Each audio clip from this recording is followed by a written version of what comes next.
தன்னுடைய தொழிலில் நேர்மையாக இருப்பவர்களுக்கு கிடைக்கும் பரிசு என்னவாக இருக்கும் என்பது உங்களுக்கு தெரியுமா? பிச்சைக்காரர் ஒருவர் வணிக வளாகத்திற்கு முன்பாக நின்று கொண்டு பிச்சை எடுத்துக் கொண்டிருக்கிறார். அந்த வணிக வளாகத்திற்கு சென்ற நபர் ஒருவர் தட்டிலே காசு போடும் போதும் கையில் இருந்த மோதிரமும் விழுந்து விடுகிறது.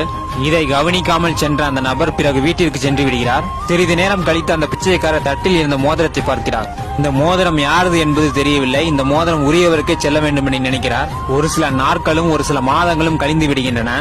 அதே வணிக வளாகத்திற்கு வந்த அந்த நபரை பார்த்த பிச்சைக்காரன் மோதிரத்தை அவரிடம் கொடுத்து விடுகிறான்.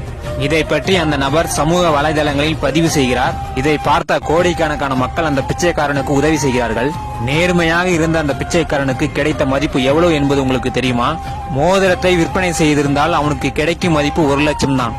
ஆனால் உண்மைக்கும் நேர்மைக்கும் கிடைத்த மதிப்பு 1 கோடி. ஒரே ஒரு மோதிரம் பிச்சைக்காரனுடைய வாழ்க்கையை மாற்றி அமைத்து விட்டது. அப்படியானால் தன்னுடைய தொழிலில் தன்னுடைய வேலையில் நேர்மையாக இருப்ப